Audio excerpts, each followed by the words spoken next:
Good day students. प्याजे की अवधारणा में हमने पहले की क्लासेस में पढ़ा। आज हम प्याजे के कॉग्निटिव डेवलपमेंट की विभिन्न अवस्थाओं के बारे में पढ़ेंगे। Stages of intellectual development postulated by प्याजे। फर्स्ट उसकी अवस्था थी सेंसरी मोटर स्टेज। इसमें यह अवस्था बर्थ टू 2 ईयर्स तक या नवजात अवस्था तक चलती है। सेकंड प्री ऑपरेशनल स्टेज जो 2 से 7 साल तक की अवस्था चलती है, इसे दूसरे भाषा में टॉडलर या अर्ली चाइल्डहुड अवस्था भी कहते हैं। थर्ड स्टेज है कॉन्क्रीट ऑपरेशनल स्टेज जो 7 to 11 ईयर्स तक चलती है, चाइल्डहुड एंड अर्ली चाइल्ड। और लास्ट फॉर्मल ऑपरेशन स्टेज जो 11 ईयर्स एंड अबव, जो अर्ली एडोलसेंस से लेकर एंड ऑफ एडोलसेंट तक चलती है। ये उसने थॉट प्रोसेस को प्याजे ने इन 4 भागों में विभाजित किया था कि बच्चे का थॉट प्रोसेस इन 4 अवस्थाओं में चलता है। First sensory motor stage, second pre operational stage, third concrete operation stage, and fourth is formal operation stage. Sensory motor stage, birth to 2 years. The first stage of Piaget's theory starts from birth to approximately age 2 and is centered on the infant trying to make sense of the world. Piaget की theory की प्रथम अवस्था है वो जो 2 साल के तक चलती है, जन्म से लेकर 2 साल तक चलती है। और इसमें जो नवजात होता है वो बाह्य संसार के बारे में जानकारी इकट्ठा करने की कोशिश करता है। Infants begin to learn through sensory observation and they gain control of their motor functions through activity, exploration and manipulation of the environment. Infant जो होता है वो अपने सेंसरी संवेगात्मक जो संवेग होते हैं उसकी ऑब्जर्वेशन से सीखता है, नियंत्रण सीखता है, क्रियात्मक फंक्शंस को बारे में सीखता है और विभिन्न एक्टिविटीज़ और एक्सप्लोर करता है और एनवायरनमेंट के बारे में विभिन्न जानकारी को प्राप्त करता है। Infants construct an understanding of the world by coordinating sensory experiences, seeing, hearing with motor actions, reaching and touching. इसमें बच्चा जो होता है वो संसार के बारे में अपने संवेगों के साथ में सुनने और देखने के साथ साथ क्रियात्मक जो प्रतिक्रिया होती है, जैसे किसी चीज़ को पकड़ना या छूना, उसके द्वारा उसको वर्ड को जानने की कोशिश करता है। Develop object permanence, realize that object exist even if they are out of sight. Object permanence भी एक तरह का कॉन्सेप्ट था जो प्याजे के द्वारा दिया गया था। उन्होंने ये कहा था कि जो छोटा बच्चा होता है उसके दिमाग में एक चीज़ के बारे में पता होता है, जैसे ये बॉल है, उस बॉल को यदि आप छुपा दोगे तो भी इसके दिमाग में रहता है कि बॉल ऐसी होती है और ये यहाँ मिलेगी। That is known as object permanence. किसी ऑब्जेक्ट के बारे में जानकारी रखना जो कि उसके आँखों के सामने नहीं है तो भी उसके दिमाग में उसकी इमेज आ जाए। Infants progress from reflexive, instinctual actions at birth to the beginning of problem solving and symbolic abilities towards the end of this stage. इसमें बच्चा अपने जो पहली क्रियाएं होती है वो सिर्फ रिफ्लेक्शन से बताता है या अपनी प्रतिक्रिया के द्वारा बताता है कि ही इज़ हैप्पी और अनहैप्पी और इन कम्फर्ट और अनकम्फर्ट या कुछ दिक्कत है, और इस तरह की प्रतिक्रियाएं वो देता है। और साथ में सिंबॉलिक एबिलिटीज़ को भी डेवलप कर लेता है, जैसे भाषा का विकास। तो वो कुछ अपने शब्दों के द्वारा ये बता सकता है कि ही इज़ हैप्पी और नॉट, और व्हाट डज ही वांट्स। प्याजे divided into this stages into 6 सब स्टेजेस। प्याजे ने इस अवस्था को 6 भागों में विभाजित किया है। फर्स्ट इज रिफ्लेक्सेस, प्रतिक्रिया है। ये 0 से 1 महीने की होती है। In the first month of the life, infants' behavior reflect innate reflexes, automatic responses to particular stimuli. इसमें जो बच्चे के जो आंतरिक जो प्रतिक्रिया होती है वो ऑटोमेटिक रेस्पॉन्स होता है। किसी भी उत्तेजना के प्रति उसका ऑटोमेटिक रेस्पॉन्स क्या होता है? उस चीज़ को पकड़ना या उस चीज़ को सक करना, ये उसका ऑटोमेटिक रेस्पॉन्स होता है उस पर्टिकुलर स्टिमुलाई। यदि हम उसके लिप्स के पास में उंगली लेके जाएंगे तो वो अपने फेस को टर्न करके उसको सकिंग करना शुरू कर देगा उंगली को, या हम उसकी उंगली के हथेली के ऊपर अपनी टिकलिंग करेंगे तो वो उस हाथ को उसको ग्रास्प करने की कोशिश करेगा। The child understands the environment purely through inborn reflexes such as sucking, grasping, knee jerking. These behaviors are typically quickly reinforced to provide food when hungry, grab things in the environment and pull away from potentially threatening sensations. इस बच्चे को जो व्यवहार होता है, ये बच्चा व्यवहार अपने डिफरेंट रेस्पॉन्सेस के द्वारा सीख सकता है, और उसकी जो भूख होती है या उसका जो फूड होता है या उसको एनवायरनमेंट के प्रति प्रक्रिया होती है, वो विशेष सिचुएशंस में उसको उस प्रतिक्रिया को करने के लिए उसको फोर्स करती है। जैसे हमने देखा कि छोटा बच्चा यदि हंग्री फील कर रहा है तो वो कोई भी चीज़ को सकिंग करना शुरू कर देगा, या एनवायरनमेंट में से कोई भी चीज़ को ग्रैब कर लेगा, उसको खींचना शुरू कर देगा। और यदि अनहैप्पी होता है तो अपनी हथेलियाँ खोल के और जोर से डरने वाली अवस्था में अपनी पूरी बॉडी में एक जर्क महसूस कर लेगा। That is known as threatening sensation.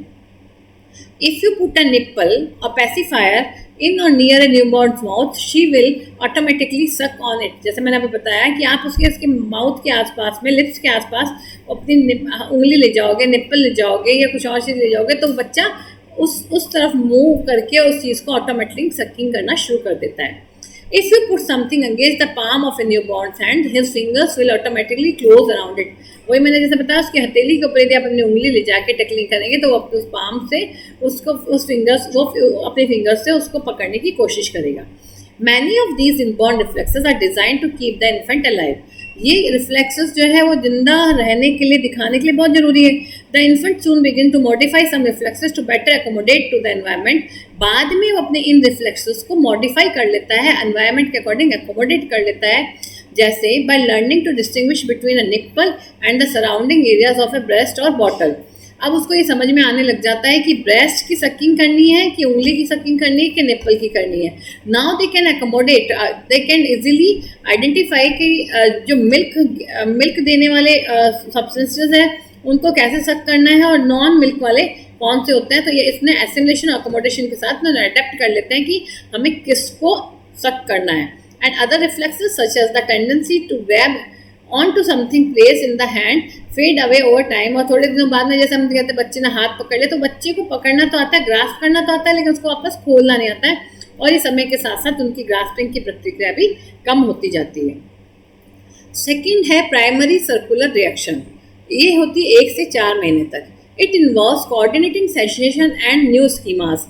अभी हमने जो उससे पहले वाली बात करी थी उसमें वो बच्चा सिर्फ अपनी बॉडी से ही रिएक्ट करता है, यानी सकिंग ही उसका एक इकलौता रिफ्लेक्स होता है जो हमें दिखाई देता है। अब वो अपने सेंसेशंस को और अपने नए स्कीमास को स्थापित करके उसके बीच में बैलेंस स्थापित करता है। In the first few months of life infants behaviours are focus almost exclusively on their own bodies. जैसे मैंने बताया कि वो अपनी खुद की बॉडी के साथ ही रिएक्शन देता है and are repeated over and over again. तो ये क्या होता है, प्राइमरी सर्कुलर रिएक्शन में भी क्या होता है कि बच्चा अपनी ही बॉडी के आसपास में ही प्रतिक्रिया शो करता है। Infants also begin to refine their reflexes and combine them into more complex actions. अभी तक वो रिफ्लेक्स सकिंग है, ग्रास्पिंग है, ये अलग अलग कर रहा था, लेकिन प्राइमरी सर्कुलर रिएक्शन में वो दो रिफ्लेक्सेस को कंबाइन करके एक कॉम्प्लेक्स रिएक्शन दे देता है। For example, a child may suck his or her thumb by accident and then later intentionally repeat the action.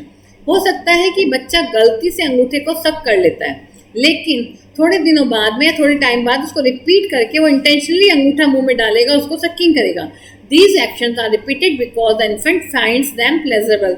और वो वापस ऐसा इसलिए करेगा क्योंकि उसको सकिंग अच्छा लगता है, उसको प्लेजर होता है, उसको खुशी मिलती है, इसलिए उस रिएक्शन को वो दोबारा से रिपीट करेगा। दैट इज अ चाइल्ड जो है वो अपनी ही बॉडी के पार्ट को वापस से सकिंग करता है और सकिंग से प्लेजर मिल रहा है तो वो उसको दोबारा करेगा।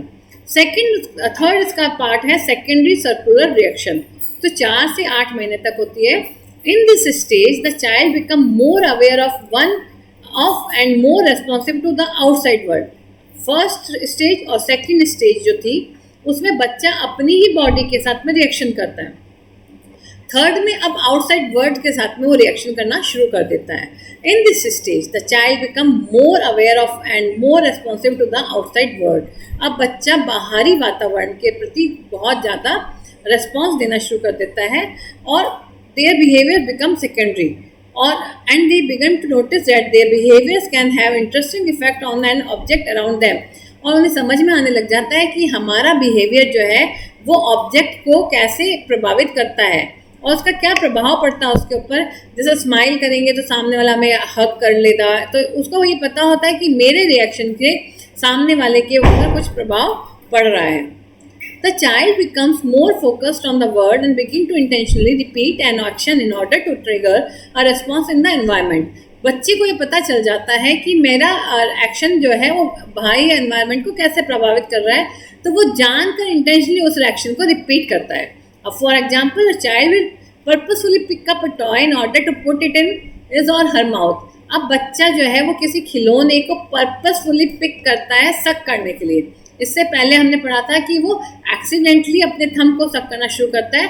नाउ वो पर्पसफुली जानबूझकर उस टॉय को लेता है और उसको सकिंग के लिए माउथ में लेता है। चौथा आता है इसका पार्ट है कोऑर्डिनेशन ऑफ रिएक्शंस, यानी दो रिएक्शंस का कोऑर्डिनेट स्थापित करना 8 to 12 मंथ्स में। The child start to show clearly intentional action. अब बच्चा जो है वो बिल्कुल चाहते हुए किए जाने वाली प्रतिक्रियाएं शो करता है। पहले वाली प्रतिक्रियाएं जो होती है वो ऑटोमेटिक प्रतिक्रियाएं होती है और अब वाली जो होती है वो इंटेंशनल होती है। The child may also combined schemas in order to achieve a desired effect. अब बच्चा कुछ स्कीमास को भी कंबाइन कर लेता है जिससे कि वो जो ऐसा प्रभाव एनवायरनमेंट पे शो करना चाहता है वो कर सके। After repeatedly observing that certain action lead to certain consequences, infant gradually acquire knowledge of cause effect relationship. इसमें ये बिल्कुल बच्चे को समझ में आ जाता है कि मेरे किस एक्शन का क्या परिणाम होता है। तो धीरे धीरे उसको ये ज्ञान हो जाता है कि कारण और प्रभाव का संबंध उसको पता चल जाता है कि जैसे मैं रोऊंगा तो मम्मी गोद में उठा लेगी, तो ये चीज़ उसको समझ में आ जाती है। तो उस समय बच्चे से यदि कोई चीज़ छीनी जाती है तो बच्चा रोना शुरू कर देगा। तो नाउ उससे पता होता है कि मुझे यदि मम्मी की गोद में जाना है तो मुझे क्या करना पड़ेगा, रोना पड़ेगा। तो अब वो उस एक्शन को रिफ्लेक्ट पर्पसफुली करेगा और उसको ये पता होता है कि मेरा इस एक्शन का क्या परिणाम आने वाला है। For example, a child might realise that rattle will make a sound when shaken. जैसे उसको ये पता होता है कि रैटल यानी झुंझुने को बजाएंगे तो आवाज़ होगी। अभी बच्चे को पता चल गया, तो उसको पता है जब मुझे आवाज़ करनी, पहले वो जैसे छोटे बच्चों के हमने देखा पाँव में पायल पहना देते हैं, छोटे बच्चों के घुंघरू वाली पायल पहनाते हैं। तो बच्चा जब ऐसे खुश होकर अपने पाँव को हिलाता है तो घुंघरू की एक आवाज़ आती है। तो पहले वाले रिएक्शंस में तो वो बाई चांस वाली आवाज़ आती थी, वो पर्पसफुली नहीं करता था, बाई चांस आवाज़ आती थी। अब उसको ये पता होता है कि मैं अपने पाँव को शेक करूँगा तो ये आवाज़ आएगी, मेरे हाथ में एक झुंझुना है उसको मैं ऐसे ऐसे बजाऊँगा तो ये आवाज़ आएगी। तो नाउ वो उसको ये पता है कि मेरे इस रिएक्शन से क्या रिएक्शन होने वाला है। When an infant sees the twine of a pull toy near her rather than crawling over to the toy, she might instead reach out and grab the twine and then purposefully pull the twine in order to acquire the toy. अब उसको ये पता चल जाता है कि उसको कोई चीज़ चाहिए, कोई चीज़ लेनी है, खिसकानी है, तो किसी चीज़ के ऊपर वो पड़ी हुई है, कोई खिलौना चाहिए, तो वो उसकी रस्सी को खींच के खिलौने को अपने पास में ला सकता है। For example, a child may try out different sounds or actions as a way of getting attention from a caregiver. अब उसको ये पता चल जाता है कि मेरी कौन सी आवाज़ से जो मेरी देखभाल कर रहा है, माँ है, बहन है, कोई केयर टेकर है, वो कौन सी आवाज़ से मुझे रिएक्शन दे के मुझे उठा लेगी, उसे ही पता होता है। तो उस तरह के रिएक्शंस वो करना शुरू कर देता है। नेक्स्ट स्टेज है टर्शरी सर्कुलर रिएक्शन। ये होती 12 से 18 महीने यानी 1 से 1.5 साल के बीच में। Piaget believed this marks the developmental starting point for curiosity and interest in novelty. Piaget का ये विश्वास था और ये मानना था कि विकास की शुरुआत के समय में जो इंटरेस्ट और क्यूरियस जिज्ञासा शुरू होती है बच्चे में, जिज्ञासा का विकास होता है, वो बच्चे इस समय में शुरू हो जाता है। 12 से 18 में बच्चे को बाह्य एनवायरनमेंट के बारे में जिज्ञासा और रुचि जागृत हो जाती है कुछ नया जानने की। Beginning sometime around their first birthday, infants show increasing flexibility and creativity in their behavior. पहले बर्थडे पे बच्चे अपने व्यवहार में, अपने ज्ञान में, अपनी सोच में, अपनी सृजनात्मकता में एक नया लचीलापन दिखाई देता है कि वो समझ जाते हैं कि मुझे कैसे बिहेव करना है। And their experimentation with objects often lead to new outcomes. और वो क्या करते हैं, दूसरे जो ऑब्जेक्ट्स होते हैं उनके साथ एक्सपेरिमेंट करके कुछ आउटकम निकाल लेते हैं। The term tertiary reflect this new versatility in previously acquired responses. मतलब अब उसको ये पता चल जाता है कि कोई एक एक्शन करने से क्या काम हो रहा है, तो उन एक्शंस को कंबाइन करके वो रिजल्ट गेन कर लेता है। नेक्स्ट लास्ट स्टेज है, फर्स्ट स्टेज की लास्ट है अर्ली रिप्रेजेंटेशनल थॉट। 18 से 24 यानी 1.5 साल से 2 साल के बीच। Piaget proposed that in the later half of the second year, young children develop symbolic thought. Piaget ने ये माना है कि जब बच्चा जब सेकेंड ईयर में प्रवेश करता है, दूसरे साल में प्रवेश करता है, तो वो सिंबॉलिक थॉट यानी किसी चीज़ के बारे में सिंबल के द्वारा पहचान जाता है। वो रिप्रेजेंट करने लग जाता है, वो थिंक ऑब्जेक्ट के बारे में सोचने लग जाता है, इंटरनल मेंटल एंटायर इसके बारे में एक स्कीमा उनका डेवलप हो जाता है। जैसे हम उसको कहेंगे पानी, तो ही कैन नाउ इमेजिन कि पानी यानी एक ग्लास और उसके अंदर कोई डाइल्यूटेड या कोई लिक्विडफाइड चीज़ होगी, दैट इज नोन एज पानी।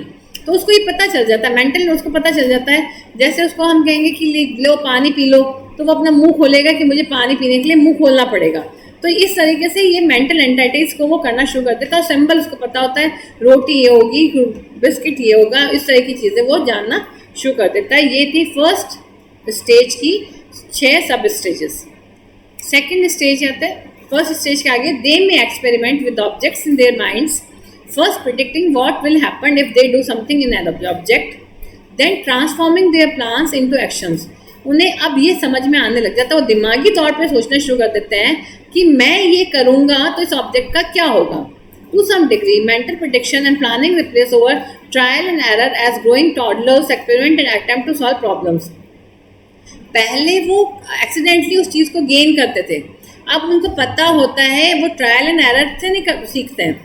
अब वो मेंटल लेवल पे भी थोड़ा सा सोच लेते हैं कि मैं इस चीज़ को ऐसे, कोई बेडशीट के ऊपर यदि कोई खिलौना पड़ा है तो उसको खिलौना चाहिए, ये टेबल के ऊपर कोई खिलौना पड़ा है, उसका हाथ नहीं पहुँच रहा है और वहाँ पे नीचे कपड़ा टंग रहा है उसका सॉरी टेबल क्लॉथ है, तो वो टेबल क्लॉथ को खींचेगा, उसको पता रहेगा कि ये चीज़ नीचे आ जाएगी। तो इस तरीके से वो अपनी प्रॉब्लम्स को सॉल्व कर लेता है। The capacity for mental representation is seen in the emergence of deferred imitation, the ability to recall and copy another person's behavior. इस समय में इनको ये भी होता है कि किसी को कॉपी करना शुरू कर देते हैं और रिकॉल कर लेते हैं कि उस समय में उस चीज़ ने ऐसे किया था तो उसके साथ ऐसा हुआ था, तो मेरे साथ भी हो सकता है। अभी हम लोग वीडियोस पे बहुत ज़्यादा देख रहे हैं कि ना, एक बच्चा खाना नहीं खा रहा होता तो उसके पेरेंट्स क्या करते हैं, एक टेडी बियर को लेते हैं, उसको खाने का चम्मच मुंह में देते हैं और वो नहीं खाता क्योंकि टेडी बियर तो टॉय है, तो उसके 2-3 चांटे लगाते हैं। दैन उसके बाद में वापस से बच्चे को देते हैं कि तुम खाओ। तो बच्चा अब क्योंकि कॉपी कर रहा है, रिकॉल कर रहा है, उसको एबिलिटी इसमें डेवलप हो जाती है, इमिटेशन की डेवलप आ जाती है, अनुकरण करने की आ जाती है शक्ति। तो उसको ये पता होता है कि जैसे टेडी बियर ने नहीं खाया तो उसकी क्या हुई, पिटाई हुई, तो वैसे मैंने नहीं खाऊंगा तो फिर मेरी भी क्या होगी, पिटाई होगी। तो इसलिए वो फट से मुंह खोल के खा लेता है। तो यानी इस समय के बच्चे में रिकॉल एंड कॉपी करने की पावर आ जाती है। Their newly acquired ability to recall and imitate other people's past actions enable them to engage in make-believe and pretend play, for instance, by talking on a toy telephone or driving with the toy steering wheel attached to their car seats.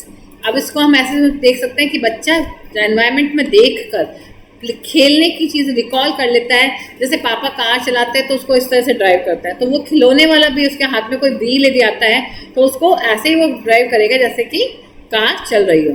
Another acquisition at this सब stage is object permanence. Object permanence के बारे में मैंने पहले भी बताया था कि किसी भी चीज़ के बारे में दिमाग में एक इमेज बना लेना कि ये चीज़ है, बॉल कहते हैं, उनको पता चलेगा कि बॉल यहाँ पर रहती है, बॉल ऐसी होगी। Means knowing that an object still exist even if it is hidden.